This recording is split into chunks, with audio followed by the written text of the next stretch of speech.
The moment I knew my son no longer deserved his father's legacy wasn't when Richard drew his final breath after a brutal 8-month battle with cancer. It wasn't during the 45 years of marriage when Richard built his shipping empire from nothing, while Thomas enjoyed the fruits without understanding the sacrifice. No, it was when I stood alone beside my husband's mahogany casket, rain pelting the cemetery's green canopy, and stared at the empty chair where our only son should have been. "He said he'd try to make it back for the burial, Mrs. Mitchell," whispered Jennifer, Richard's executive assistant of 20 years, her eyes red-rimmed as she squeezed my hand. Something about Victoria's birthday celebration running long.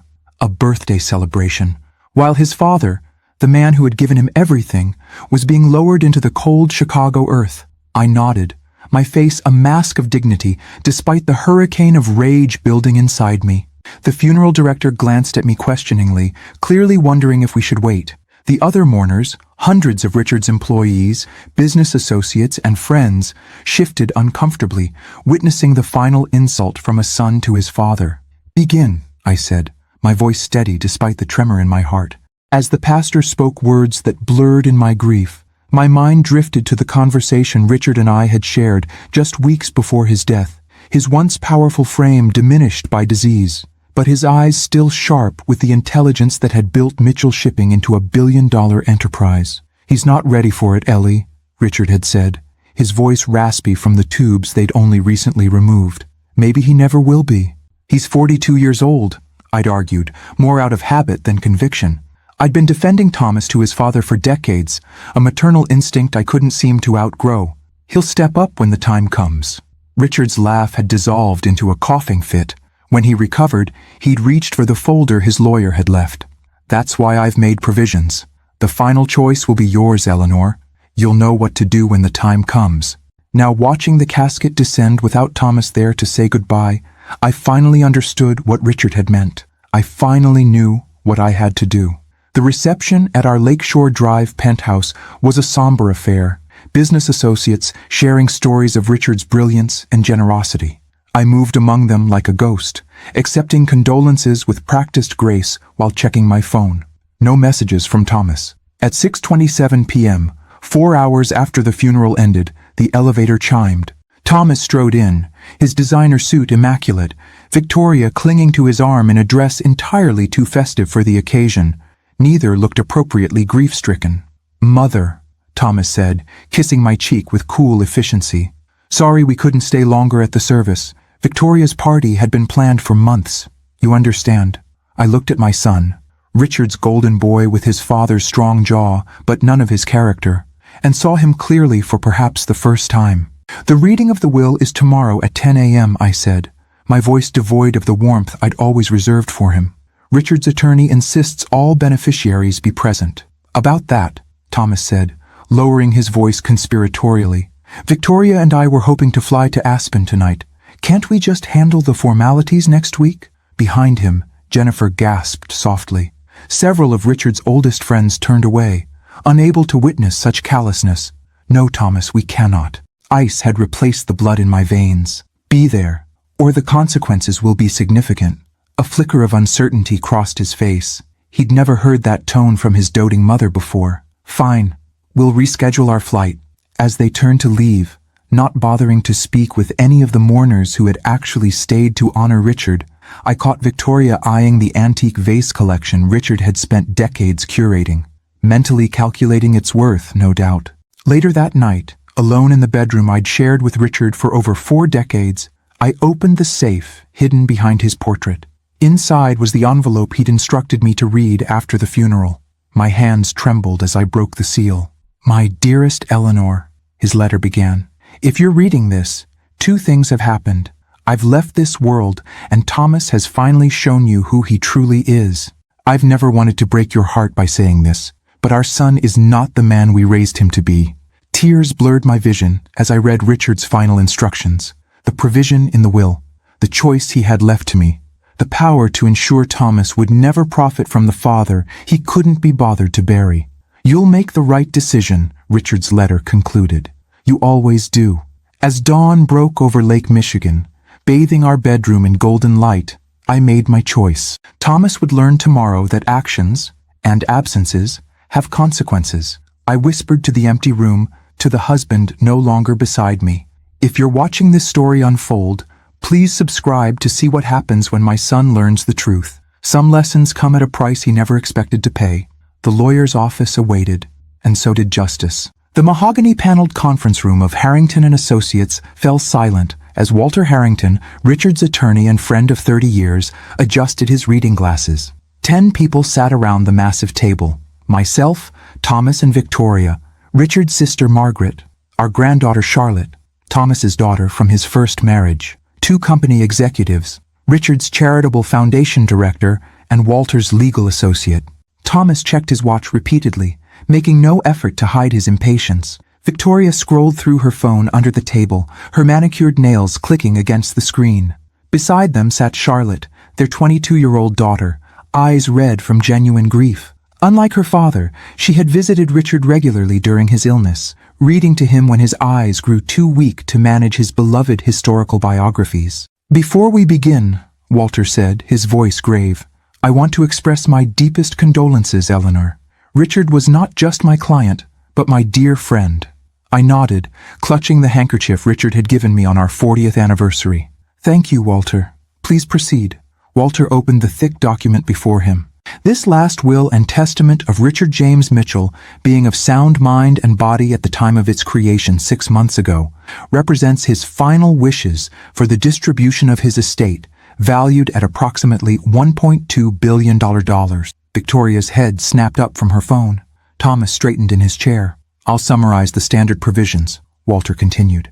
"The Lakeshore Drive penthouse and summer home in Door County are bequeathed to Eleanor Mitchell, along with all personal effects and an immediate cash transfer of $50 million. Thomas nodded impatiently.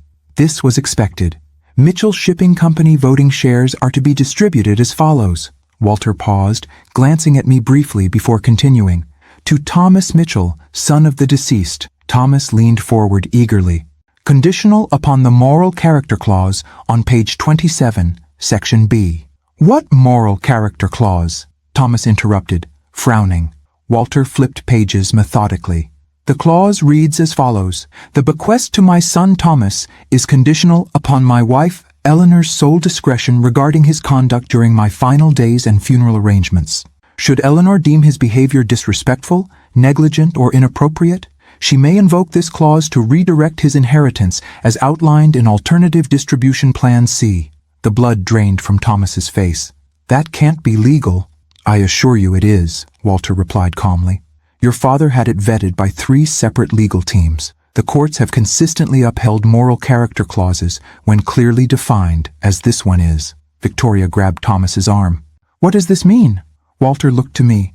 Mrs. Mitchell, do you wish to invoke the moral character clause? All eyes turned to me. In that moment, I saw 42 years of excusing Thomas's behavior flash before me.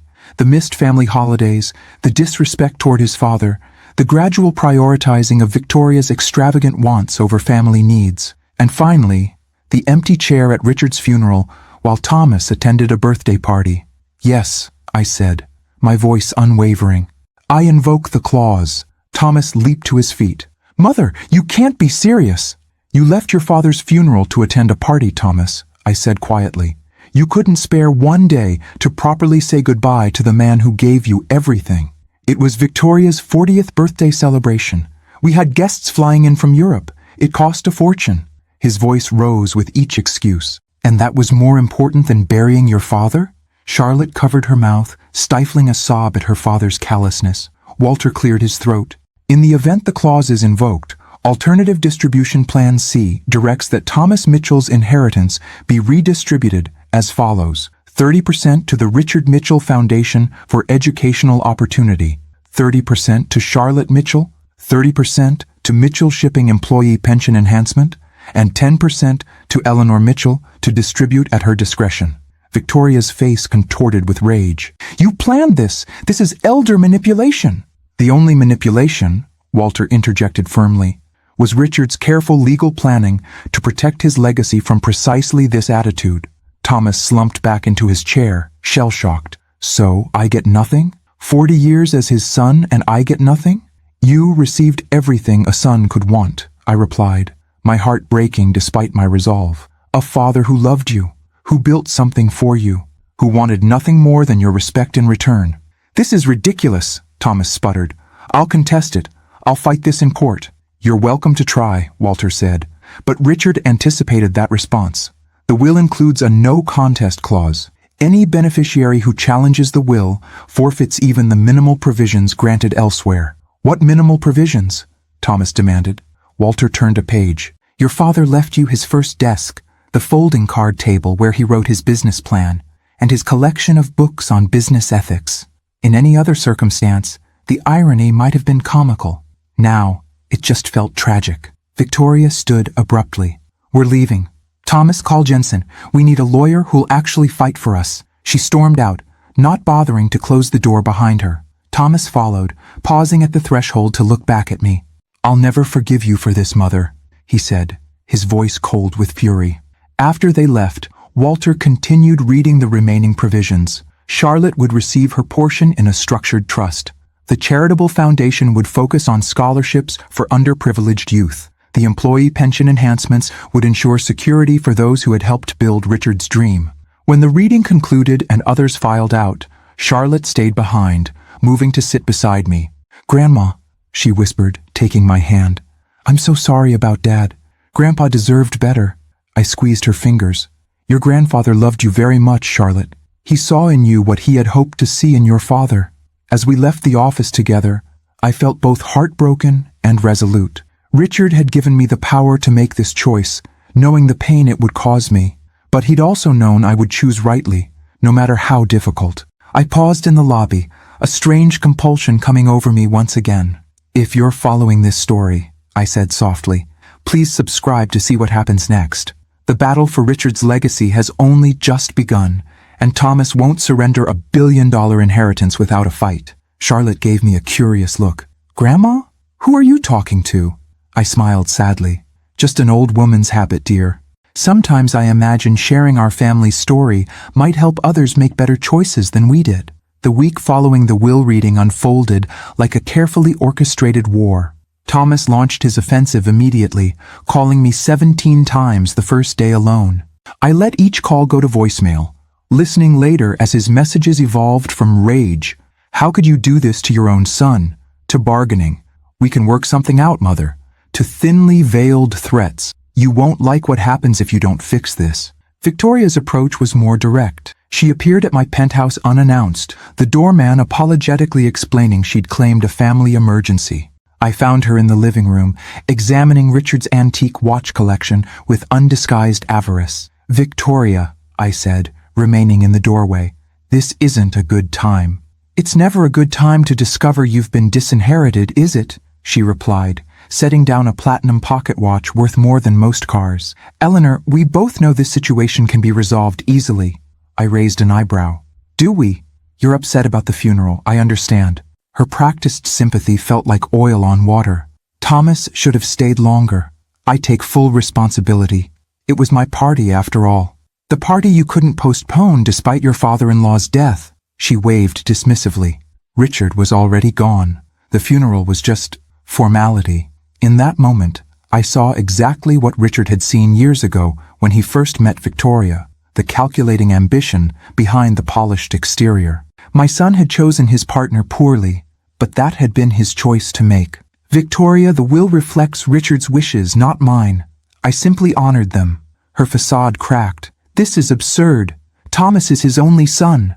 Being a son is more than biology, I replied. It's presence, respect, love, things Thomas withheld even as Richard was dying. Victoria's eyes narrowed. We can contest this, drag it through courts for years. Is that what you want for Richard's legacy? Public spectacle? Family laundry aired for everyone to see? If that's the path Thomas chooses, so be it. She reached for her handbag, a $30,000 Hermes that Richard had given her last Christmas. You'll regret this, Eleanor. Thomas isn't the only one who can make difficult choices. After she left, I sank into Richard's favorite chair, exhaustion washing over me. Our penthouse, once filled with Richard's booming laugh and endless energy, felt cavernous in his absence. I picked up the framed photo from his desk, Thomas at age 10, sitting proudly on the bow of Richard's first commercial vessel, father and son beaming in matching captain's hats. "Where did we lose him, Richard?" I whispered to the empty room. The next morning brought another surprise visitor. Charlotte stood at my door, clutching a box of my favorite pastries, her expression a mix of determination and anxiety. "Grandma, I hope it's okay that I came. Dad's been difficult since the will reading." I ushered her inside. "You're always welcome here, sweetheart." Over tea, she revealed the chaos erupting at Thomas and Victoria's home. They're talking about selling the house, their art collection, even Mom's old jewelry that was supposed to be mine someday. Victoria keeps saying they're suddenly cash poor because of you. I shook my head sadly. Your father makes $1.2 million annually as regional director for Mitchell Shipping. That position remains his. Richard never wanted to leave him destitute, only to ensure the company legacy was protected. They don't see it that way, Charlotte sighed. They're meeting with lawyers, talking about undue influence and your cognitive state. Victoria suggested you were too grief-stricken to make rational decisions. The irony wasn't lost on me. And what do you think, Charlotte?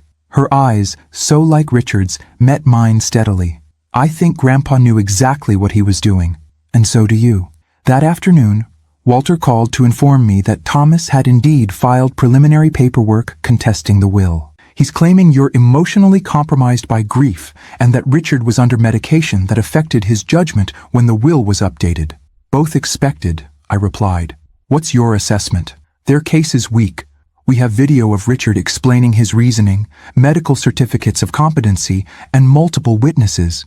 But litigation is always unpredictable and expensive. Richard left me well prepared for this fight, I assured him. The following days brought another development.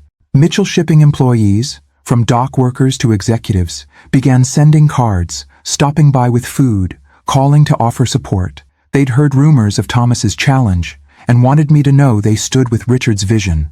Your husband saved my family when he kept paying my salary during my cancer treatment, said Marco, a 30-year shipping manager. We never forgot that kind of leadership. It was during this outpouring that I discovered Richard's final gift to me. His executive assistant, Jennifer, delivered a sealed envelope that Richard had instructed her to hold until Eleanor needs to remember why she's fighting. Inside was a letter and a small key. The letter read simply, "For when Thomas forces your hand, Storage Unit 447, all my love, always." The storage facility was climate-controlled, used primarily for Richard's overflow business archives. Unit 447 contained a single item, a video camera connected to a television.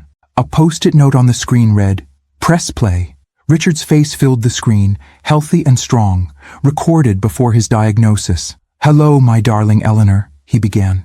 "If you're watching this, then Thomas has chosen his path, and you've honored my wishes despite the pain it's causing you." Tears streamed down my face as Richard outlined evidence he'd been gathering for years. Documentation of Thomas's mismanagement of company resources, his absence from critical meetings, reports from concerned executives, a complete case file supporting the difficult decision we'd made. "I couldn't bear to show you this while I lived," Richard continued. "You always wanted to see the best in our son. But I needed to protect what we built, not just for wealth, but for the thousands of families who depend on Mitchell Shipping doing business the right way." As the video ended, Richard looked directly into the camera. "Stay strong, my love. Remember that sometimes the kindest thing we can do for our children is to hold them accountable, even when it breaks our hearts." I left the storage unit with renewed resolve, Richard's wisdom fortifying me for the battle ahead. That evening, as I looked out over the Chicago skyline from our, now my, penthouse, I felt a familiar compulsion.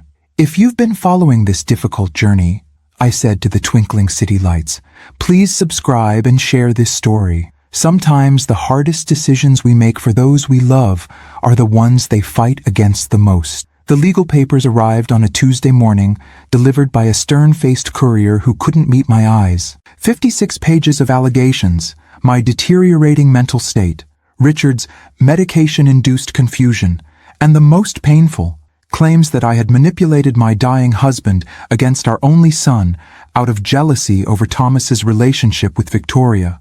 I set the documents on Richard's desk, now mine, and called Walter immediately. "They've gone nuclear," he said after I described the filing. "This isn't just contesting the will anymore. They're attacking your capacity, your character, and your marriage. All to avoid admitting Thomas couldn't spare one day to properly bury his father," I replied, surprising myself with my steady voice. "Eleanor, you should know. They've requested Richard's medical records, your phone records, and they're seeking depositions from household staff. They're looking for anything to suggest you influenced Richard unduly during his illness." A cold anger settled in my chest. Let them look. Richard and I made this decision together, with clear minds and broken hearts. That afternoon, the first reporter called. Somehow, news of the Mitchell family dispute had leaked. By evening, 3 different Chicago business publications had reached out for comment. Mitchell Shipping, Air Battle's widow over billion-dollar estate, read one headline already circulating online. Charlotte called, distressed. "Dad gave an interview, Grandma. He's telling people you've had episodes since Grandpa got sick, that you've been confused, vindictive. Are you surprised?" I asked gently. I knew he was desperate, but this, her voice cracked. "He's dragging your name through mud for money. Money he doesn't even need. It was never about need with your father, Charlotte. It was about what he felt entitled to." The next morning, Jennifer arrived at the penthouse with a thick folder. "Mrs. Mitchell, I thought you should see this. The communications team prepared it after the news broke. Inside was a comprehensive media strategy to defend both Richard's decision and my enforcement of it. Press statements emphasizing Richard's sound mind. Testimonials from executives about Thomas's absenteeism, carefully curated photos showing Thomas missing from important company events while vacationing in exotic locations. "Richard authorized this?" I asked, stunned by the thoroughness. Jennifer nodded. "6 months ago. He said, 'If Thomas forces a public fight, we'll be ready to defend Eleanor's honor with the truth.' Even from beyond, Richard was protecting me." I touched the wedding band I still wore, feeling his presence. "Let's hold off," I decided. "We'll respond if needed, but I won't fire the first shot against my own son in public." Jennifer seemed relieved. "That's what Mr. Mitchell predicted you'd say. There's something else." She pulled a sealed envelope from her bag. "He asked me to give you this if Thomas went to the press." Inside was a handwritten note and a memory card. Richard's note read, "The nuclear option. Your call, my love. Use only if Thomas leaves no alternative." The memory card contained video footage. Thomas at company events, visibly intoxicated, making inappropriate comments to employees. Thomas arguing viciously with Richard during his illness, accusing him of emotional manipulation for asking him to attend board meetings. Thomas and Victoria mocking Richard's cancer symptoms when they thought no one was listening. I locked the card in the safe, sick at heart.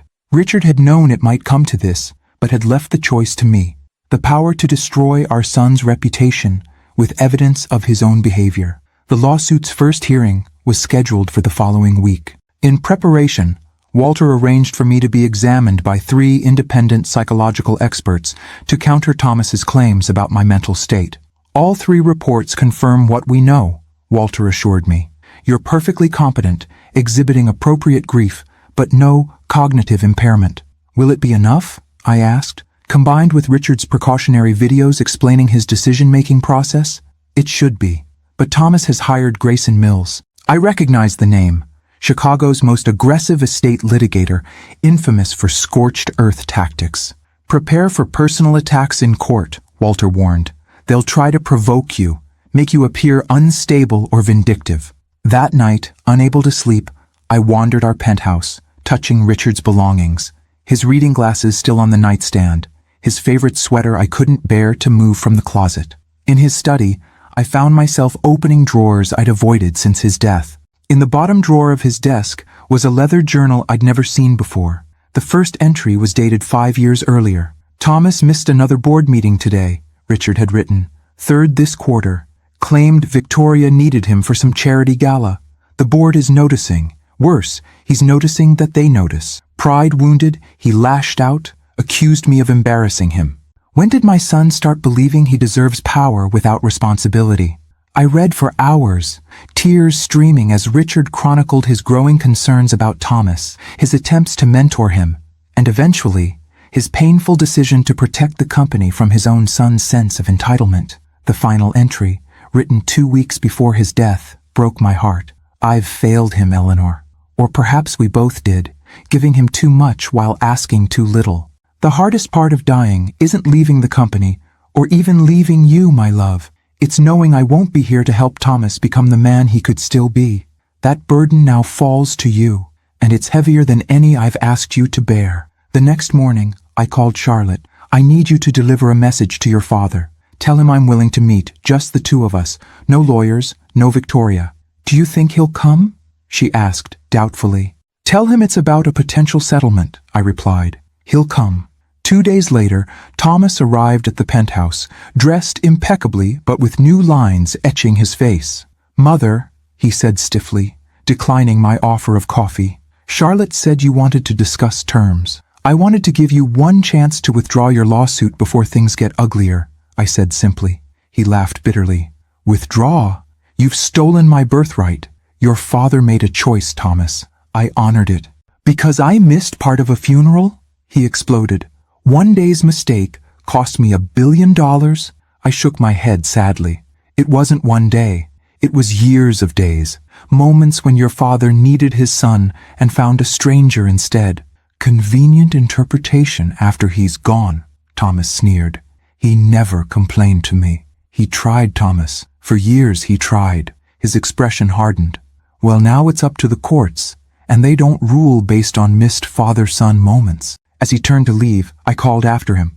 Thomas, I have videos. Richard documented everything. Your behavior at company events, your comments about his illness, everything. He froze, color draining from his face. You're bluffing. Your father was a meticulous man. You know that. For a moment, uncertainty flickered in his eyes, the first crack in his righteousness. Then, his jaw set. Release whatever you want. Victoria and I have already given interviews about your fragile mental state. Who do you think people will believe? The grieving, confused widow or the son fighting for his legacy? After he left, I sat alone in the growing darkness, Richard's journal clutched to my chest. The battle lines were drawn. My son had chosen scorched earth over reconciliation. For those following this painful journey, I whispered to the silent room, don't forget to subscribe. Before this story ends, you'll see how far a son will go to claim what he believes is his, and how firmly a mother must stand to honor her husband's final wish. The courthouse steps swarmed with reporters as Walter helped me from the car. Camera flashes erupted like lightning, voices calling out questions that blurred together in cacophony. Mrs. Mitchell, did you manipulate your husband's will? Is it true your son was excluded from missing the funeral? Are you suffering from dementia, as your son claims? Walter guided me through the gauntlet, his arms steady around my shoulders. No comments until after the hearing, he repeated firmly. Inside, the courtroom was already packed. Journalists, curious lawyers, and a surprising number of Mitchell shipping employees. In the front row sat Charlotte, who'd texted earlier that she would attend despite her father's fury. When our eyes met, she gave me a small, brave smile. Thomas and Victoria entered from the side door with their attorney, Grayson Mills, a razor-thin man with cold eyes and a reputation for destroying witnesses. Thomas was impeccably dressed in a conservative suit that reminded me painfully of Richard, while Victoria wore widow-like black, a calculated visual statement. Judge Patricia Winters, a veteran of the probate court with silver hair and piercing eyes, called the hearing to order precisely at 9 a.m. This is a preliminary hearing regarding the Mitchell estate, she began. I've reviewed the filings from both parties. Mr. Mills, as the petitioner's counsel, you may begin. Mills approached the bench with practiced gravity.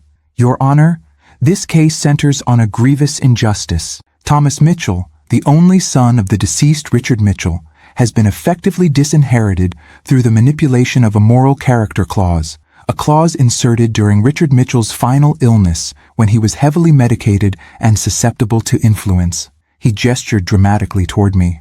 Mrs. Eleanor Mitchell, driven by personal grievances and declining cognitive function, convinced her dying husband to create this punitive measure, then wielded it vindictively when her son missed portions of the funeral to attend a long-planned family event. The characterization was so false that I almost laughed aloud. Walter squeezed my hand in warning. We will demonstrate that Richard Mitchell was not of sound mind when this clause was added, that Mrs. Mitchell exhibited controlling behaviors throughout his illness, and that the disinheritance represents a gross deviation from Richard Mitchell's previously expressed wishes for his son to lead his company. Judge Winters nodded without expression. Mr. Harrington? Walter rose, the picture of dignified restraint next to Mill's theatrical presentation. Your Honor, Richard Mitchell was a meticulous businessman who built a billion-dollar company through careful planning and clear-eyed assessment of people's capabilities. That same methodical approach extended to his estate planning. He gestured to the thick binders before the judge. The documentation we've provided demonstrates 3 critical facts. First, Richard Mitchell was certified mentally competent by multiple physicians throughout his illness, including the day the moral clause was added. Second, the clause itself was not a last-minute addition, but consistent with Richard's long-standing concerns about his son's commitment to the company and its values. And third, Mrs. Mitchell's invocation of the clause was not capricious, but the culmination of years of troubling behavior by Thomas Mitchell, behavior that reached its nadir when he chose to attend his wife's birthday celebration rather than fully participate in his father's funeral. Walter paused, then added quietly, "This case isn't about a mother's vindictiveness. It's about a father's right to ensure his life's work continues in capable, committed hands." For the next 2 hours, both sides presented preliminary arguments and evidence. Mills introduced affidavits from Thomas and Victoria's social circle, claiming I had seemed confused and irrationally angry at Thomas during Richard's illness. Walter countered with medical reports confirming my cognitive health and Richard's competency. The most dramatic moment came when Mills played a video deposition from Thomas and Victoria's household chef, who claimed to have overheard me telling Richard that, "Thomas doesn't deserve anything you built." Walter immediately stood. "Your Honor, context is critical here. We have the complete recording of that conversation." With the judge's permission, Walter played Richard's own recording of that day, showing that my comment came after Thomas had failed to visit his father despite being in town, sending Victoria instead with the excuse that he had more important meetings. The full quote was, "Thomas doesn't deserve anything you built if he can't even visit you when you're dying. It breaks my heart to say it, Richard, but it's true." Richard's voice, weak but determined, had responded, "I know, Ellie. I've known for years. I just didn't want to admit it." A murmur ran through the courtroom. Thomas's face flushed crimson. Near the hearing's conclusion, Judge Winters addressed both parties directly. "This case clearly involves complex family dynamics beyond legal considerations. Before we proceed to full litigation, I'm ordering both parties to mediation. Mrs. Mitchell, Mr. Mitchell, this is an opportunity to resolve these matters privately before more damage is done to your family and to Mr. Mitchell's business legacy." As we gathered our belongings after adjournment, I noticed Charlotte approaching Thomas, speaking intensely. He shook his head repeatedly, Victoria pulling at his arm while glaring at Charlotte. Outside, the media waited like vultures. Thomas and Victoria reached the doors first, Mills guiding them to a microphone stand. "Today's hearing was just the beginning," Thomas announced to the cameras. "We're confident the court will recognize that my father's true wishes are being subverted. No son should be disinherited for missing part of a funeral due to prior family commitments." When my turn came, Walter advised a simple, "no comment," but something in me rebelled against Thomas's sanitized version of events. "I have only one statement," I said, my voice stronger than I expected. "This case isn't about a missed funeral. It's about honoring Richard Mitchell's carefully considered wishes for the company he built. He loved his son, but he loved the thousands of employees who depend on Mitchell shipping even more." Back at the penthouse, exhaustion overwhelmed me. The public spectacle had been every bit as draining as Walter had warned. My phone buzzed with a text from Charlotte. "Grandma, can I come over? I need to talk to you about something important." An hour later, Charlotte sat across from me, her young face grave. "Dad's desperate, Grandma. After the hearing, I overheard him and Victoria arguing with Mr. Mills. They're planning to release medical records suggesting Grandpa had episodes of confusion, even though they know it wasn't true." My heart sank. They would damage Richard's reputation posthumously? "Victoria's idea," Charlotte confirmed. "She said, Dead men can't defend their mental state. Dad looked uncomfortable, but didn't object. I closed my eyes briefly. What else, Charlotte? She hesitated. They're also planning to subpoena my mother. Thomas's first wife, Caroline, had remained friendly with Richard and me after the divorce, much to Thomas and Victoria's annoyance. They think Mom will testify that you never liked Victoria and turned Grandpa against her, and by extension, against Dad. After Charlotte left, I stood at the window watching nightfall over Chicago, the city Richard had loved. Tomorrow would bring more battles, more public scrutiny, more damage to the Mitchell name that Richard had worked so hard to make synonymous with integrity. For the first time since this began, I questioned whether I was doing the right thing. Would Richard want his reputation posthumously dissected? Would he want Charlotte caught between her father and grandmother? Would he want the company name dragged through tabloid headlines? As doubt crept in, I found myself speaking again to invisible witnesses of our family's tragedy. If you're still following this painful journey, subscribe to see what happens when protecting a legacy means risking everything else. Sometimes standing firm means standing alone. But is the cost too high? The European shipping contract crisis required immediate attention. By 9 a.m. the next morning, I sat in Richard's former office at Mitchell Shipping headquarters, surrounded by anxious executives. Maersk is threatening to pull $140 million in annual business, explained James Woodson, the acting CEO. Their representative specifically cited leadership uncertainty following the public disputes. They've been with us 20 years, I noted, scanning the contract details. This isn't just about headlines. No, James agreed grimly. Thomas contacted them directly last week, apparently claiming he would soon resume control and wanted to renegotiate terms. They were confused by the competing messages. My hands tightened around my coffee cup. He deliberately undermined the company's stability. It appears so. After 2 hours of emergency strategy, we salvaged the relationship through a video call where I personally reassured Maersk's leadership about the company's stability. Their relief was palpable when I confirmed that the succession plan Richard had established, promoting from within rather than installing Thomas, would be honored. As the executives filed out, James lingered. Mrs. Mitchell, there's something else you should know. Several senior staff have received aggressive job inquiries from Victoria. She's trying to identify who might be sympathetic to Thomas's position. She's looking for inside information, I realized. Or worse, trying to poach talent if they lose the case. Yes, and Thomas has been accessing sensitive files. As regional director, he still has high-level clearances. I made an immediate decision. Restrict his access. If he asks why, refer him to legal. That's a significant step, James cautioned. He is still an employee. An employee actively working against company interests, I countered. Richard would have done the same. By afternoon, the predictable explosion occurred. Thomas stormed into the headquarters lobby, demanding to see me. Security called upstairs, and I instructed them to escort him to Richard's office. He burst in, face flushed with rage. You've locked me out of my own company's systems? Your father's company, I corrected calmly. The one you're currently trying to damage through litigation and unauthorized contact with our partners. I built relationships with those partners for years. Relationships you're now leveraging to create instability. That stops today. Thomas paced, running his hands through his hair, a gesture so like Richard's that my heart constricted despite everything. This is absurd. I'm fighting for what's rightfully mine. No, Thomas, you're fighting for what you believe you're entitled to. There's a difference. He stopped pacing, his voice dropping dangerously. You know what Victoria says? She says you've always been jealous of me, that you resented how Dad groomed me to take over.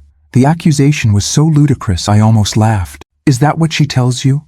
Thomas, your father and I spent 20 years trying to interest you in the actual business beyond the corner office and expense account. You showed up for the glamour and disappeared for the work. That's not true, he protested, but his eyes slid away from mine. It is true. Richard documented everything. The missed meetings, the botched negotiations you didn't prepare for, the employees whose names you never bothered to learn after a decade. Thomas slammed his hand on the desk. Stop talking about me like I was some disappointment. Dad was proud of me. He loved you desperately, I said quietly. That's different from pride. Something flickered in Thomas's eyes. Doubt, perhaps, or a moment of painful clarity. Listen to me, Thomas. The company is already suffering from your actions, contracts in jeopardy, employees distracted, stock value fluctuating. Is that really what you want? To damage what your father built just to claim ownership of its ruins? I want what's mine, he repeated, but with less conviction. Even if getting it destroys everything else, your reputation, the company's stability? I paused, watching him carefully. Your marriage? His head snapped up. What about my marriage? Do you really believe Victoria would stay if there's no inheritance coming? No social status as Mitchell Shipping's heir apparent? That's a disgusting insinuation, he snarled. But again, his eyes betrayed uncertainty. Is it? Tell me. Where is she now, Thomas? Meeting with the lawyers? Planning the next attack? When was the last time she asked how you're feeling about losing your father? His face crumpled momentarily, before hardening again. You don't know anything about my marriage. I know that before Victoria, you visited your father every Sunday. I know you once valued family traditions like Richard's birthday fishing trips. All that changed when she decided those things weren't worth your time. That's not fair. And I know she was complaining about visiting your dying father in the hospital, calling it putting in her time until the payoff. Charlotte overheard her. Thomas went completely still. Charlotte? She's lying. When has Charlotte ever lied to you? Even when you missed her birthdays, her graduation, she never made up stories about you. She's always loved you too much for that. For a moment, Thomas looked lost, the confident, angry man replaced by a confused son trying to reconcile uncomfortable truths. Then his phone buzzed. He glanced at it, and his expression shut down. Victoria needs me at the lawyer's office, he said stiffly. This conversation is over. As he reached the door, I called after him. Thomas, whatever you decide about the lawsuit, know this. Richard's greatest regret wasn't disinheriting you. It was failing to help you become the man he knew you could be. He paused without turning, his shoulders tense. Then he walked out without another word. That evening, Charlotte called in tears. Dad came to my apartment. He asked if what you said was true, about Victoria's phone call. I told him everything. He just sat there, then left, without saying anything. I'm worried about him, Grandma. You did the right thing, sweetheart, I assured her, though my own concern was growing. Sometimes the truth hurts before it heals. Later, I received a text from Thomas himself, the first direct communication he'd initiated since the will reading. We need to talk, not about the lawsuit, about Dad. Tomorrow? I responded simply, come for breakfast. 8 a.m. Sleep eluded me that night. I wandered the penthouse, eventually finding myself in Richard's closet, running my fingers over his suits, inhaling the fading scent of his aftershave. In the pocket of his favorite jacket, I found a small notebook I'd never seen, different from his business journal. The first page read simply, Things I Wish for Thomas. What followed were not material bequests, but hopes, that he finds purpose beyond wealth, that he values relationships over status, that he discovers the satisfaction of building something meaningful, that he becomes a father who shows up for Charlotte. By the final pages, Richard's handwriting had grown shakier, written during his illness, that he understands someday why I made this choice, that he forgives both Eleanor and me, that he discovers it's never too late to become the person you were meant to be. Tears streamed down my face as I clutched this hidden testament to Richard's enduring hope for our son. Even as he'd made the painful decision to redirect Thomas's inheritance, he'd never stopped believing in his potential for growth. Oh, Richard, I whispered into the empty room, what would you have me do now? As dawn broke over Lake Michigan, I carefully placed the notebook on the breakfast table where Thomas would sit.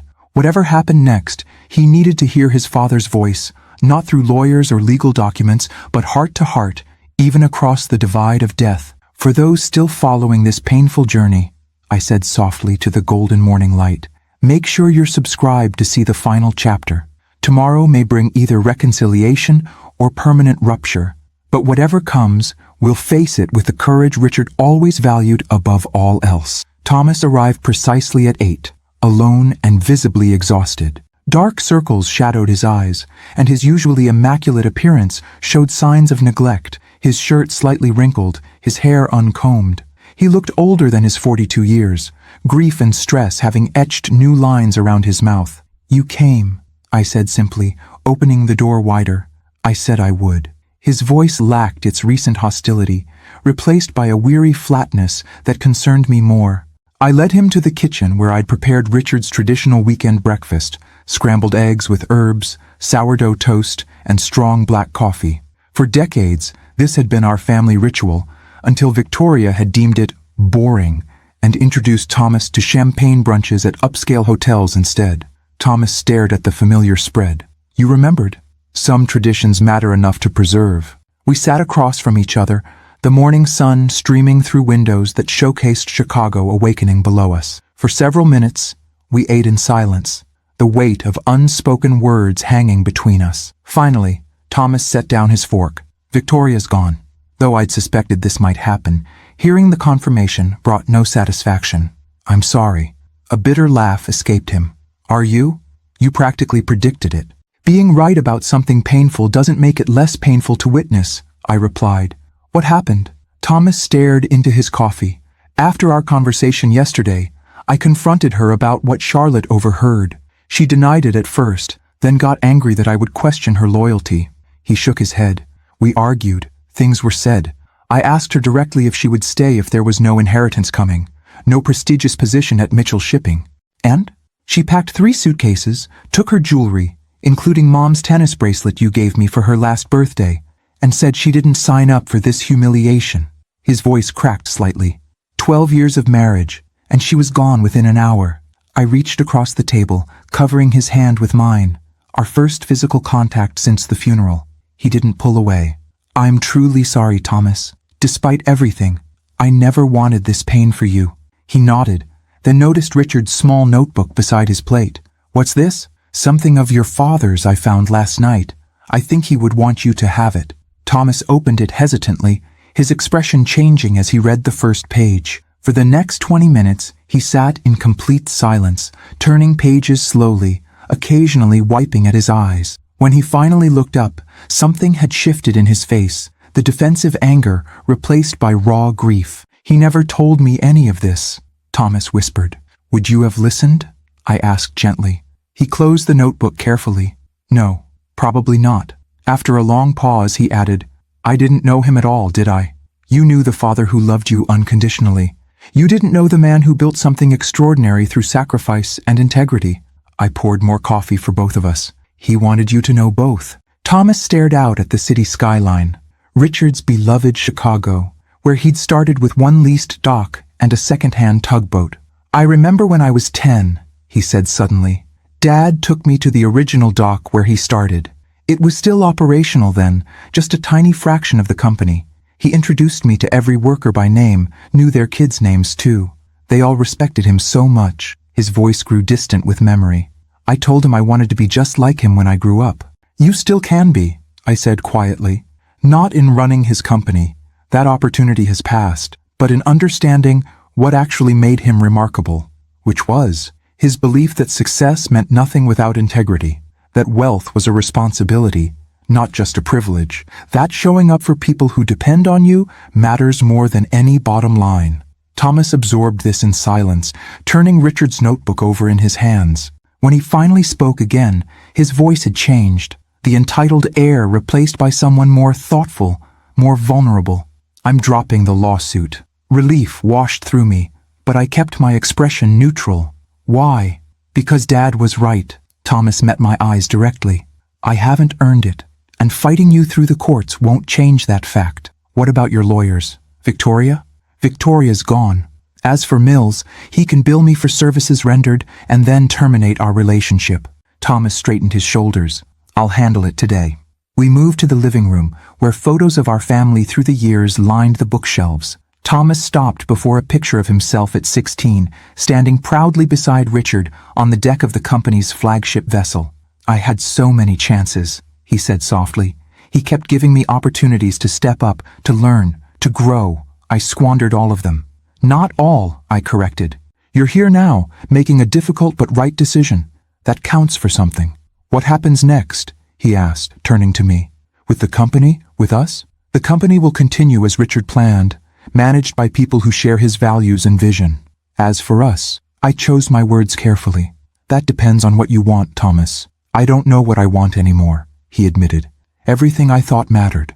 The money, the status, Victoria, it's all gone or going. I'm 42 years old and I have to start over. Perhaps that's exactly what you need. He nodded slowly. Maybe so. As Thomas prepared to leave, he paused at the door. There's one more thing. I want to apologize to Charlotte. I've been a terrible father to her. It's never too late to change that, I said, thinking of Richard's final wish in his notebook. Would you? Thomas hesitated, showing a humility I'd rarely seen. Would you be there when I talk to her? I might need help finding the right words. Of course. After he left, I stood alone in the penthouse that had once vibrated with Richard's energy and vision. For the first time since his death, I felt something beyond grief, a quiet certainty that we had reached a turning point. 1 year later, on the anniversary of Richard's death, 3 figures stood beside his grave in the November sunshine.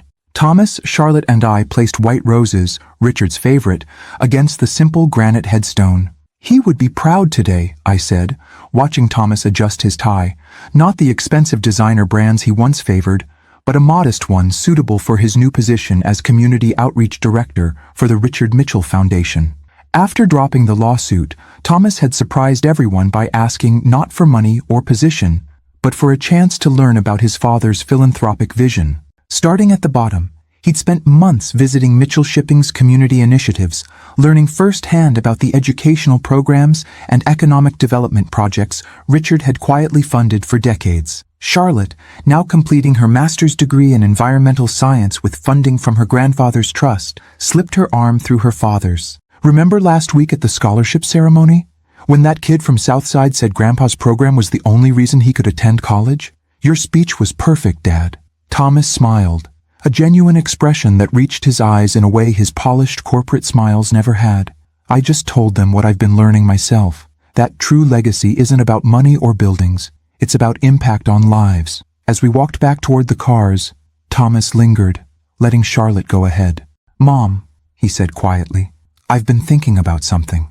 The company's educational initiative for employees' children. I'd like to expand it, create a presence in more neighborhoods, especially underserved areas. That sounds exactly like something your father would support, I replied, warmth spreading through my chest at his use of mom rather than the formal mother he'd adopted